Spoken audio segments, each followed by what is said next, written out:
शादी हो या पार्टी, मनपसंद खाने की चीज़ें तो रहती ही है, लेकिन क्या आपको पता है ये 3 ऐसी चीज़ें हैं जो आप खाना छोड़ दोगे तो आप डायबिटीज़ से बच सकते हो। नंबर 1 है शुगर ड्रिंक्स, यानी कि सोडा, कोल्ड ड्रिंक्स या फिर एनर्जी ड्रिंक्स। इसमें शुगर की मात्रा काफ़ी हाई रहती है।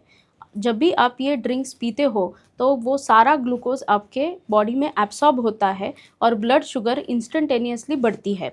और यही नहीं, इसमें कार्बोहाइड्रेट्स की मात्रा भी काफ़ी हाई है, तो ये वेट बढ़ाने में भी मदद करता है, तो इसीलिए आपको ये पीना अवॉइड करना चाहिए। नंबर 2 पे आता है मैदा।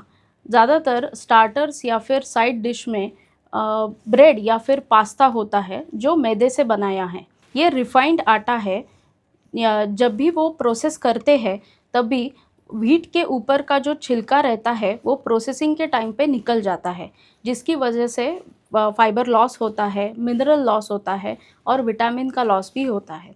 तो जो बचता है आटा उसमें खाली कार्बोहाइड्रेट्स रहते हैं, यानी कि शुगर।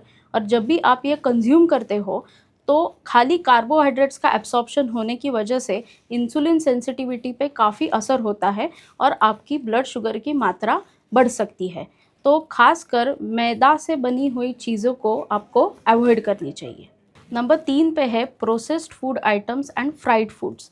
प्रोसेस्ड फूड आइटम्स यानी कि वेफर्स, चिप्स, बिस्किट्स, ये बनाते समय एडेड शुगर्स भी बहुत रहते हैं और उसमें वो प्रिजर्व करने के लिए पाम ऑयल का यूज़ किया जाता है। ये पाम ऑयल शेल्फ लाइफ बढ़ाता है, लेकिन ये पाम ऑयल में काफ़ी ट्रांस फैट्स रहते हैं और ये ट्रांस फैट्स का कन्वर्जन कोलेस्ट्रॉल में तो होता ही है, उसके साथ कार्बोहाइड्रेट का कंटेंट भी बढ़ाता है, जिसकी वजह से आपका इंसुलिन सिक्रीशन काफ़ी अफेक्ट हो सकता है। तो अगर आप रेगुलरली ये जंक फूड यानी कि चिप्स, बिस्किट्स खाते हो तो आप वो कम कीजिए, क्योंकि वो आपके शरीर के लिए बिल्कुल ही हेल्दी नहीं है। और दूसरी बात ये है, ड्यू टू एडिशनल शुगर्स आपका वेट भी बढ़ सकता है। और फ्राइड फूड्स यानी कि भजिया या फिर शेव जो हम फ्राई करते हैं, वो हाई टेम्परेचर की वजह से वो फूड में केमिकल चेंजेस हो जाते हैं।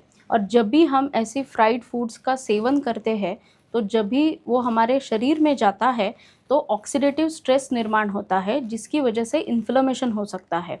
और अगर ये क्रोनिक इन्फ्लेमेशन रहेगा तो डायबिटीज़ होने की रिस्क भी बढ़ती है।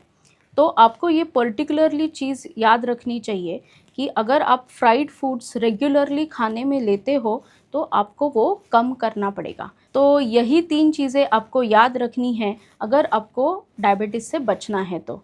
ऐसे ही इन्फॉर्मेशन जानने के लिए मेरे साथ बने रहिए। धन्यवाद।